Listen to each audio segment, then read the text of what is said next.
What's going on, guys? Joe Munoz, OneStepPrep.com.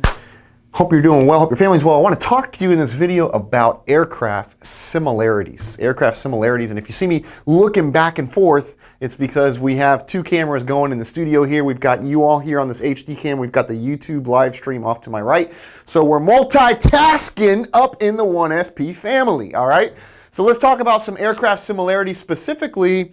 Of course, we specialize here in the 737 and the 320. So really what I want to talk about is when you are in training, and instructors usually will tell you to brain dump everything. I don't know if you guys have heard this before, and if you have, I can tell you you're not alone because I certainly have as well. You get into a new hire training, and they tell you everything you knew about, let's say you're going to 320, everything you knew about the 7.3, dump it, because this is a 320 now and it's not the case. Or vice versa, everything you knew about the 320, dump it. Or it could be the CRJ or the Embraer or the ERJ, right? Or whatever, okay? Whatever you knew about your last aircraft, dump it, because this aircraft is not that aircraft. Now, while I understand that to be the case, and I'm not disagreeing, okay, because I agree, a 7.3 and a 320 are totally different animals.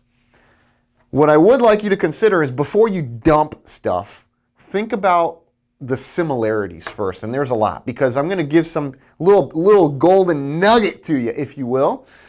Aircraft are a lot more similar than they are different, and I know I've done a video on this previously, and we're reiterating again because it's just this important that I think the message needs to be shared multiple times. Aircraft are more similar than they are different. Now, I'm going to give you an example of this, particularly on the 7.3 and the A320. There is a generator off bus light in the 737. And there's also, on the 320, a fault light, amber fault light, on the electrical panel that relates to the generator. Now, this relates to the generator, and this relates to the generator. And what does this light mean? That the generator line contactor or the generator breaker is open. GLC or GB open. What does this mean? It means that the generator line contactor or the generator breaker is open. Okay, so just in the electrics alone, we have some similarities. What's the output of a 7.3 NG generator? Okay, it's 400 cycles per second, 115 volts, 90 kVA. Sound familiar? What do you think it is in a 320? Same thing. Okay, it's an integrated drive generator, by the way, otherwise known as an IDG. Okay.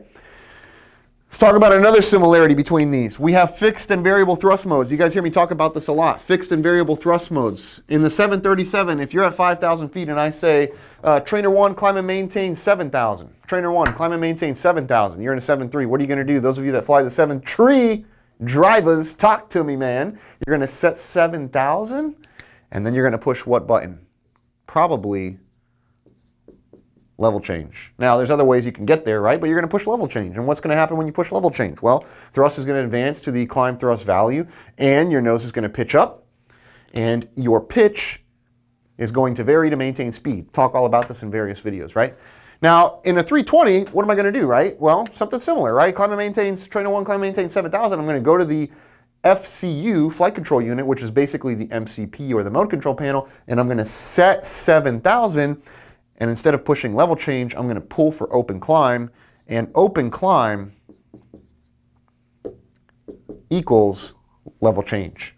Okay, level change is open climb is level change, right? Level change can be used for both climb and descent. By the way, open climb or open descent is basically the same exact thing, whereby if we're climbing, we're going to climb thrust, variable pitch to maintain speed, and if we're descending, same thing, we're going back to idle thrust and variable pitch to maintain speed. So this is one of the things, in particular with thrust modes, that are very similar between the 7.3 and the 320. Like I said, this is the second thing now that we've talked about. So the first one, of course, was the electrical system. Remember I talked about the GLC or the generator breaker being open, causing these lights to illuminate, and of course now here is in the level of automation, we actually have a similarity here as well. We have a flight control unit, FCU. Every aircraft has one of these with an autopilot, right? Or a MCP, a mode control panel, same exact thing, right?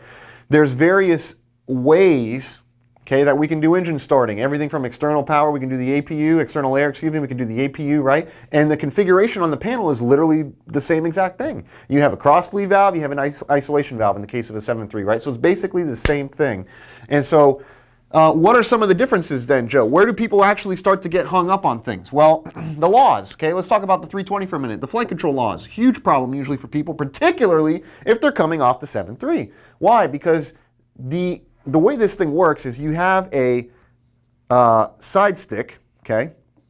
And the side stick is talking to a computer, and the computer is now sending a signal to some hydraulic actuators that are actually moving the particular surface. It's not a direct linkage like what you would have on a 7.3. So when we start talking about we're in G-load demand and we're in roll rate in the roll axis and G-load in the pitch axis, but then wait a minute, we go into direct law and now we have a direct communication straight to that particular flight control surface. And this is kind of where, like, man, if you haven't flown anything with a law before, okay, 320, everybody starts going for a loop because it is completely different, right? However, when you start, looking at it from the bigger picture and you start getting this guidance about just dump everything, what I would tell you is this: the things that are zero similarities, look through it with a fine-tooth comb. Find the areas that there's nothing similar, and it's going to be immediately apparent to you because that's worthy of getting rid of. But there's a lot of things really that are actually very, very similar in all aircraft. And another one just came to mind, by the way, which is LNAV VNAV. Okay, LNAV VNAV. If you're coming off of a 7.3 and you're like, okay, I'm going to do a VOR approach. How am I going to do the VOR approach? Well, I'm going to push LNAV for the lateral guidance. I'm going to push VNAV for the vertical guidance. Excellent idea. Great. I'm on a 320 now. How do I do it? Because there's no LNAV and VNAV push button. No. What you're going to do is you're going to actually use something called the AppNav strategy. AppNav strategy, okay, is basically LNAV VNAV. The AppNav strategy is basically LNAV VNAV. It works with managed navigation, and by managed navigation, I'm talking about managed laterally and managed vertically, the same way that the lateral navigation manages lateral and the vertical navigation manages your vertical. So when you're doing these transition, we do a couple of transition classes here actually. Usually we have a few guys that come by and they say we're going through from this aircraft to the other aircraft, 7.3 to 320 or vice versa, and we do usually about a 3-day course with them where we talk about the differences. And a lot of the things that we do is actually first look at the similarities, because there's a lot of similarities between them, so that we can first hit it from this angle and then later we talk about all the differences. Okay, so look for similarities and then look for differences. Hope I can help you with this at onestepprep.com. It's the number one, onestepprep.com. Joe Munoz, Juan, Dominguez, the J&J team, your friends here in Miami at the 1SP family. Can't wait to work with you online or even in person right here in our office. Just reach out.